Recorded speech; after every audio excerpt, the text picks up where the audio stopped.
At least 23 people have died in a fire at a hospital treating coronavirus patients in the Iraqi capital, Baghdad. Reports said an accident had caused an oxygen tank to explode, sparking the fire. Dozens of others are injured. President Jair Bolsonaro has threatened to deploy the armed forces on the streets of Brazilian cities if lockdown measures imposed by state governors generate chaos in the country. He described the restrictions as cruelty against those who need to earn a living. A third coronavirus state of emergency has come into effect in the Japanese capital, Tokyo, and some western areas too, 3 months ahead of the scheduled start of the Olympic Games. For 2 weeks, residents will be asked to stay at home. Turkey has summoned the US ambassador to Ankara following President Biden's recognition of the massacre of Armenians during the First World War as genocide.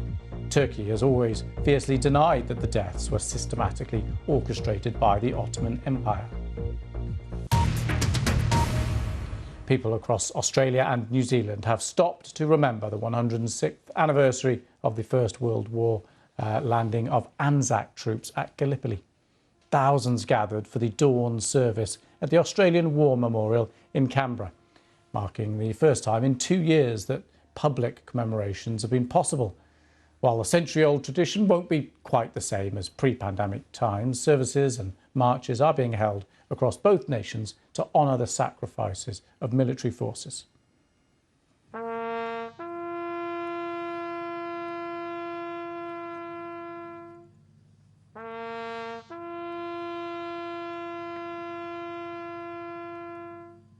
When we are threatened, when our peace and our safety and our security are imperilled, in these moments, our differences fade away.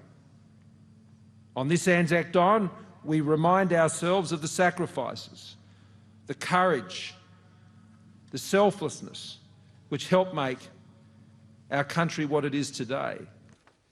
And plenty more on the website. Just go to bbc.com/news or download the BBC News app. But even as the rollout gathers pace, there are some who are angry at ongoing lockdown measures. In the UK, thousands demonstrated in London against COVID restrictions and the possible introduction of so-called vaccine passports.